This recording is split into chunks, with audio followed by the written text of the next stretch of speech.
Hey everybody, this is Ryan McClanahan with HistoryThroughCards.com. I hope you're all doing very well today. In this video, I'm going to share with you and break down the 1985 Topps football set. Now, I actually didn't watch football until the Patriots were in the Super Bowl in 1985 and 1986, and they got smashed by the Bears, and I really kind of shocked that they won against the Dolphins to get in the Super Bowl because like these guys, most of the time the Patriots were lucky if they could win like 2 games a year it seemed, and so like they were just dreadful for a lot of their history, which really I think has turned around tremendously over the last 20 years since 2001. You know, getting back to this 1985 Topps football set, this is a very interesting set for a couple of reasons for me personally. I did see a few of these growing up as a kid. I never had the opportunity really to go out and grab a few packs. For the most part, were I think, as I remember, kind of expensive, and that's because you had a second year Dan Marino, you had a second year Lawrence Taylor, and you had four future Hall of Famers rookie cards in the set as well. Warren Moon being one of them, Richard Dent, Mike Munchak, I believe that's how you pronounce his last name. I'm very, very bad at pronouncing people's last names, as you guys can tell. Yeah, Mike Munchak. And then you have Steve McMichael being the last guy. He was actually inducted last year, and unfortunately he passed away from Lou Gehrig's disease. I have some problems with the Hall of Fame right now. That's going to be in a different video, but I tend to kind of think that the Hall of Fame might have been really afraid of Steve McMichael's wife, in fact, and the blowback from that would have been really immense if they had actually not let him in the Hall of Fame. That just wouldn't look very good. But that's actually for a different video altogether, which I will do because I'm not thrilled with the Hall of Fame right now, and I don't think really anybody is, including former football players and coaches and executives and the press and everybody else. The Football Hall of Fame seems to be on everybody's number one shit list, and including mine. So I will talk about that in a future video. However, the 1985 Topps football set, again, getting back to this, the design of this has really caught my eye. And I recently bought just a ton of these cards. You can actually grab most of these cards, I think, very, very cheaply. They're pretty affordable for the average collector, which is good. Now they're, 41 years old. Far as the design of these go, I think it's one of Topps' best of the decade in terms of football issues, especially.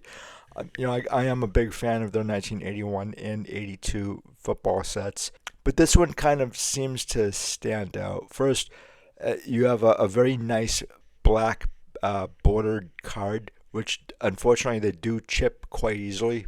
So that is something that you guys might want to keep in mind. However, they're still affordable, so you guys can look around and find very nice copies. The design, I think, is something more along the lines of postmodern. It definitely has that element to it, and I'm not entirely sure about the Memphis design scene back then. It could be that it's more like Memphis, but I'm not quite there yet. You see that more into the 1993 Upper Deck Fun Packs and the 1991 Donruss and 1986 Donruss, I believe. That's more along the lines of the Memphis design. And you also get this new wave feel too. The photography on these cards, I think, are really great. The photography in the 1981 Topps football set, I think, is absolutely fantastic, and it kind of like goes downhill from there. And like 82, 83, and it kind of picks up again in 84 on some cards.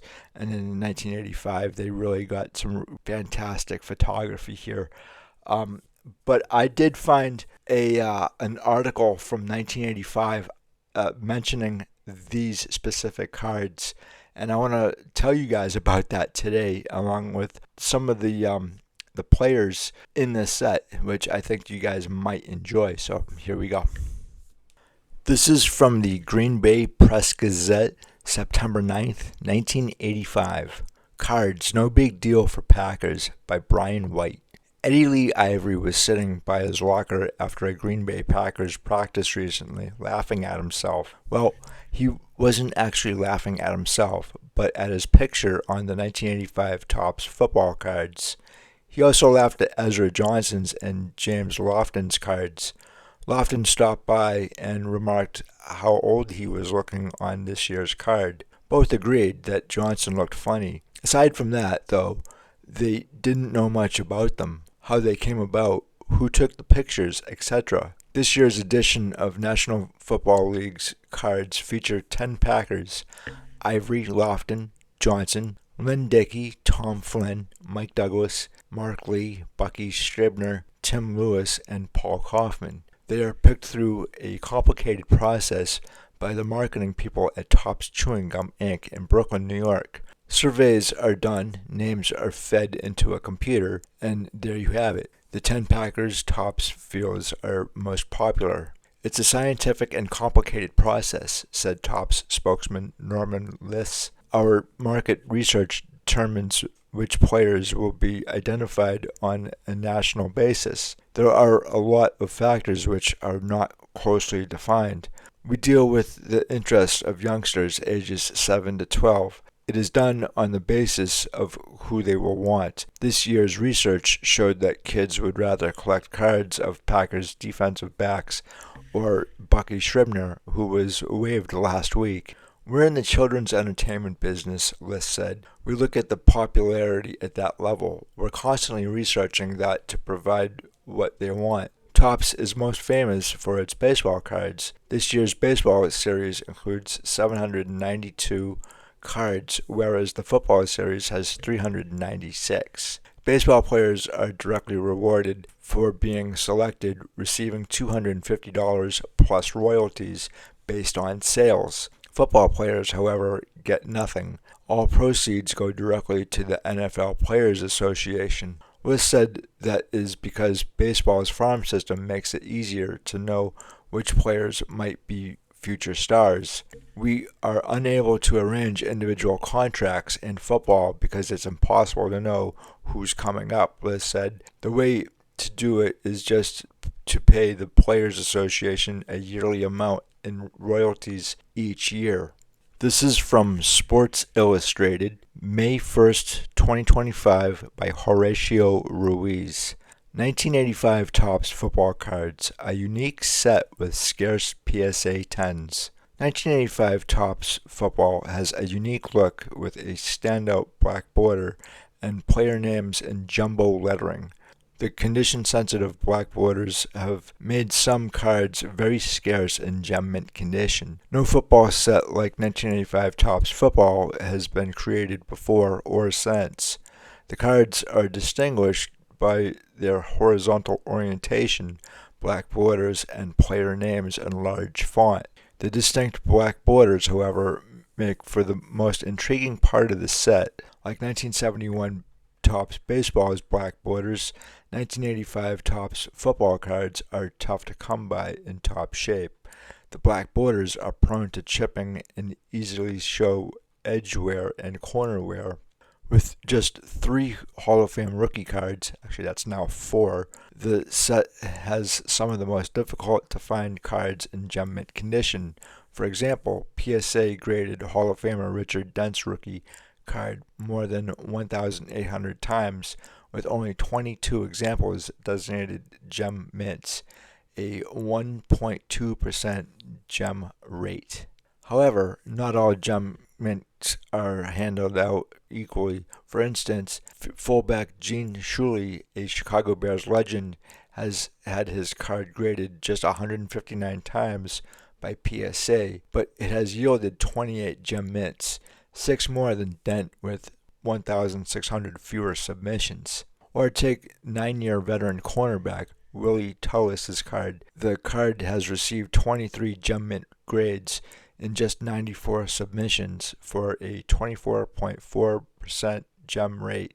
By comparison, Walter Payton's All-Pro card has 15 gem mints with 2,631 submissions, a 0.57% gem rate. There are various explanations for these discrepancies, but it's easy to see that the marquee names are difficult to come by in PSA 10s. 1985 Topps Football might be my favorite football set. The result is that the cards in the best condition as graded by PSA can get expensive. Dent's PSA 10 is the most expensive card to come by. The most recent publicly known sale for Dent's PSA 10 rookie card was $7,200. Payton's number 33 PSA 10 card sold for $1,955 in 2019. Hall of Famer Mike Munchak, whose rookie is also in the set, had his PSA 10 sell for $1,011 in January 2025. The card has a 3.1% gem rate. According to Gem Rate, the set has an 8% gem rate. The star players like Marino, Montana, Elway, and Payton are the main attraction. Its unique design makes the cards easily distinguishable in an era when cards started being produced in mass quantities. If set builders are looking for PSA 10s, the set's stars are difficult to come by and come at a premium considering the card's mass production. So that's my look into the 1985 Topps football set. And clearly I don't really have a memory of this set, though I probably should. But that's kind of to be expected if you're really only paying more attention to baseball, which I was, and into basketball as well.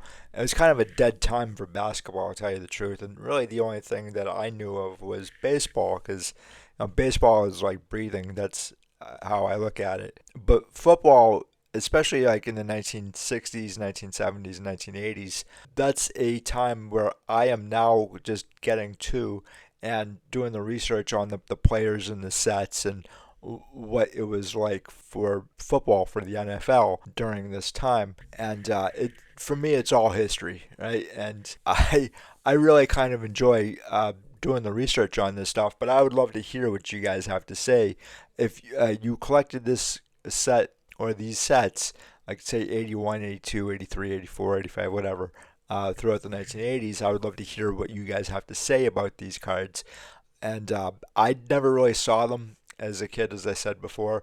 I saw a Dan Marino once that I remember, and it was very expensive. I'm a personal fan of Dan Marino. I really enjoy his career, and John Elway to a certain extent too, and definitely Walter Payton. I remember watching the 1986 Super Bowl with the Patriots. I was actually in a hospital back then. I was having an operation. So that's what I was doing in 1985 and 1986 as well. So I spent a long time in a hospital in those 2 years actually. And I was watching the game from a hospital bed. And so I wasn't very terribly familiar with football because I had never seen it before.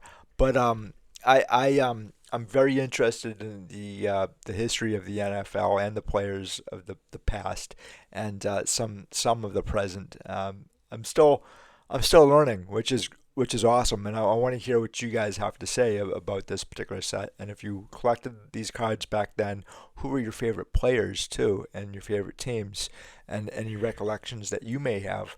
I'm very interested in. And so, guys, I'm going to leave it there for right now, and I will talk to you in the next video. Have a good one. Bye.